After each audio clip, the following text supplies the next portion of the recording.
Salut, c'est Marion d'Atineos. Aujourd'hui, on va parler des MFE. Tu croyais que c'était mon mémoire de fin d'études ? Tu te trompes! Alors, les MFE, ce sont les micro-fontaines. Le but serait que plusieurs applications sur un domaine différent et avec un management ou un thème différent puissent partager du code client, c'est-à-dire le front-end. Cela peut être une partie visuelle, une fonctionnalité ou un widget, c'est-à-dire un composant de la page. On peut même aller plus loin et parler de dédier une ressource ou de totalement dédier une équipe au MFE. Le principe de base d'un micro-fontaine peut se comparer à un microservice côté API. Par exemple, pour un microservice, nous pouvons parler d'un service de login qui permettrait à plusieurs applications distinctes d'enregistrer une adresse email et un mot de passe. Ici, le micro-fontaine va être injecté à l'intérieur de l'application. Au cours de cette présentation, je vais utiliser différents termes que je vais vous présenter maintenant. Premièrement, le container, c'est le contexte englobant du micro-fontaine. On peut parler par exemple d'une page. On va parler aussi du MFE, du coup le micro-fontaine que je pourrais appeler MFI. C'est l'application embarquée dans le container. Elle est indépendante du container. Le container appelle le MFI et le MFI communique avec son container ou alors avec l'API. Hello, IT. Have you tried turning it off and on again? Alors on va avoir dans un premier temps les avantages des MFE. Le premier avantage, et selon moi le plus important, c'est qu'il permet d'intégrer de nouvelles personnes sans qu'ils aient une connaissance poussée de l'application ou des applications.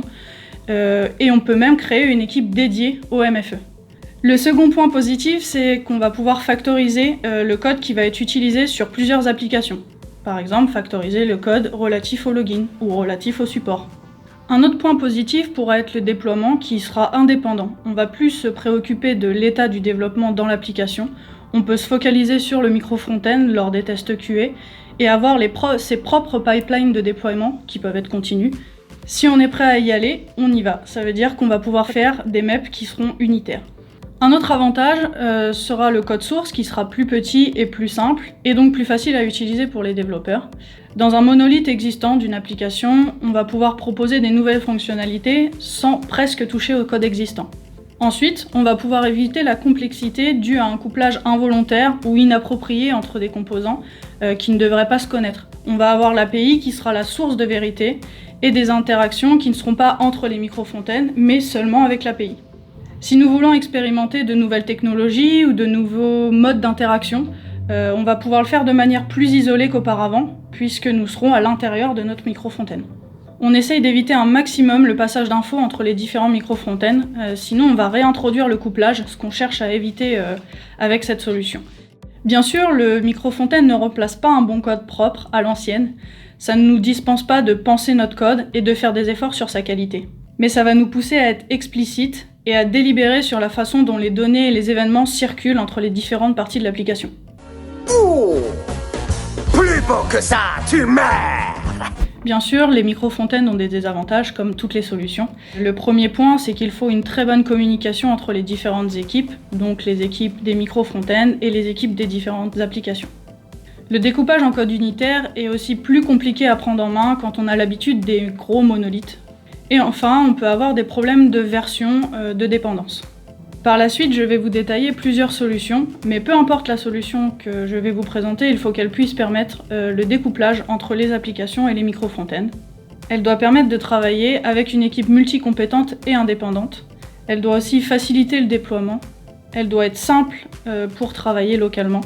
Elle doit permettre de prendre en compte les spécificités de chaque application, par exemple la gestion des traductions, le thème, les paramètres. Et elle doit aussi permettre d'avoir des retours, c'est-à-dire les callbacks, et des remontées d'infos vers le container. Toutes les solutions ont des avantages et des inconvénients. Il faut juste trouver le bon compromis en fonction du but recherché et des applications qui sont en jeu. Notamment si c'est des applications qu'on va créer from scratch, si ce sont des applications qui sont déjà existantes, en production, en pré-production. Nous avons identifié plusieurs solutions. La première est la redirection HTTP, la seconde le server-side include. Pour ces deux façons de faire, ce n'est pas vraiment notre problématique, donc nous allons juste expliquer le principe de base.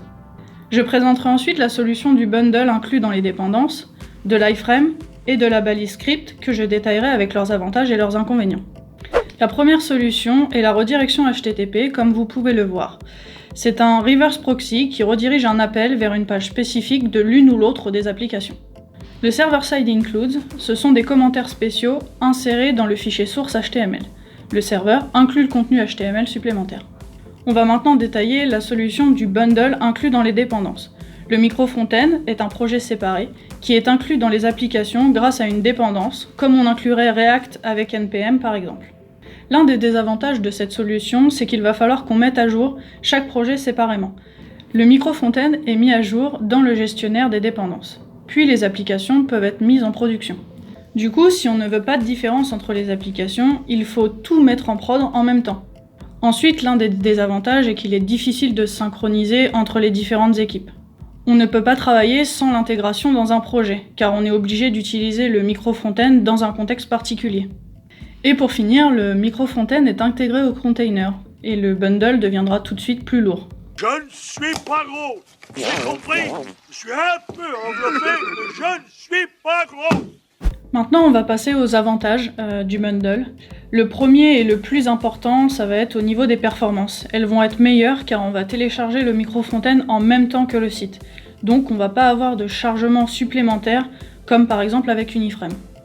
Ensuite, on peut utiliser le tree shaking dans le container sur le micro-front-end. Et on peut dire que nos apps sont découplées. Enfin, la gestion du contexte est simplifiée car le micro-front-end peut recevoir des infos du container directement. La seconde solution que nous allons détailler est la plus connue, c'est l'iFrame. Le container de l'application inclut une iframe qui pointe sur une application séparée, qui sera disponible sur une URL qui sera différente. Alors, les désavantages de cette solution, le premier et qui est selon moi le plus important, c'est que les DOM vont être différents. On va avoir un DOM pour le container et un DOM pour l'iframe. On peut se demander comment passer le contexte du container au micro-front-end. Nous pouvons utiliser les query param, mais ce n'est pas très secure, c'est complexe et c'est limité en nombre de caractères. Ensuite, il va y avoir un impact sur les performances avec un double téléchargement des dépendances qui proviendront du container et du MFI. Si on prend l'exemple de React, on va télécharger 2 fois React, 2 fois React DOM, etc. Cependant, nous pouvons atténuer ce problème de performance avec des pré-connect et des pré-fetch. Ensuite, nous allons avoir une problématique concernant le responsive. On a besoin du JavaScript pour synchroniser la largeur et la hauteur de l'écran entre le container et le micro-front-end.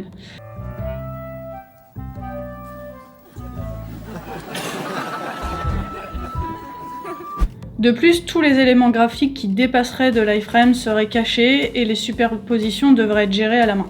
Ensuite, c'est plus compliqué de gérer le routing. On va avoir une problématique aussi sur l'accessibilité. Les screen readers ont des difficultés à lire les iframes et nous ne savons pas vraiment comment fonctionne la navigation au clavier puisque nous avons 2 DOM différents. Enfin, d'un point de vue SEO, ce n'est pas très recommandé si on veut utiliser les micro-front-end pour une page publique. Pour les avantages de l'iframe, le premier c'est le découplage des déploiements, qui est du coup total. On va avoir une application et un micro-front-end qui vont donc être indépendants. Les versions des dépendances peuvent être différentes entre le container et le micro-front-end. Et enfin, on va avoir une simplicité sur l'implémentation si on fonctionne avec plusieurs technos qui sont différentes. Enfin, la dernière solution que nous voulions détailler serait celle de la balise script. Le MFI est chargé via une balise script dans le container de l'application. Nous n'avons trouvé qu'un seul réel gros désavantage de cette application, c'est la dépendance entre les différentes versions. Le container va envoyer au micro-front-end les dépendances qu'il utilise. Concernant les avantages de cette solution, le premier est que le container et le micro-front-end sont totalement découplés. Ensuite, l'application et le micro-front-end partagent le même DOM virtuel et HTML. On peut considérer ça comme une seule application. La gestion du contexte est simplifiée grâce au DOM virtuel. Le responsive est possible grâce au DOM virtuel. Et nous n'avons donc pas de soucis d'overflow ou d'overlay. Nous nous demandions si nous allions doubler certaines dépendances, comme par exemple React. Nous avons résolu ce problème en utilisant les dépendances externes de Webpack. C'est cette solution des balises script que nous avons retenue dans le cadre de mon projet, car c'était pour nous un bon compromis. On avait une possibilité de découpler le container et les micro-front-end, on avait le DOM qui était partagé, et qui était même le même, un contexte qui était également partagé, et on avait une facilité sur le responsive. L'iframe était trop contraignante pour notre projet. Nous avions un management qui était plus simple des mises en production et des équipes, et du coup une dissociation des différents projets. Nous avions également la possibilité d'intégrer facilement plusieurs micro-front-end dans une page et de changer le thème simplement. Bonjour, Nuit. Jour. Nuit. Mais ce développement est beaucoup plus complexe que l'intégration d'une iframe. Si vous n'avez que quelques heures à y consacrer, ou alors que vous ne souhaitez faire que quelques microfontaines. On peut build le microfontaine dans une pipeline et il peut être déployé automatiquement dans un CDN. Si jamais vous rencontrez des problèmes d'agrégation de données, on peut utiliser un BFF. Le BFF est en fait le back for front, ou le back-end for front, ce qui va être, comme son nom l'indique, le back-end du micro-front-end. Un peu compliqué. Le BFF peut faire le lien directement avec l'API. Il peut être unique ou propre au micro-fontaine et communique avec l'API, ou peut être une sorte de super BFF commun à plusieurs micro-fontaines. Mais dans ce cas, on perd un peu le principe du découplage, selon moi.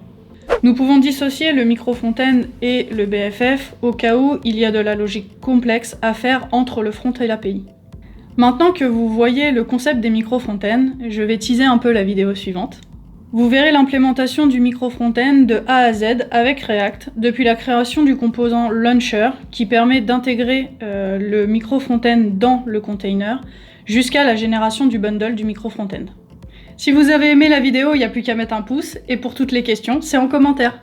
Dans la description de la vidéo, tu trouveras le lien vers notre blog technique, et si jamais t'as kiffé la vidéo, t'as plus qu'à t'abonner. Bon, eh bien salut!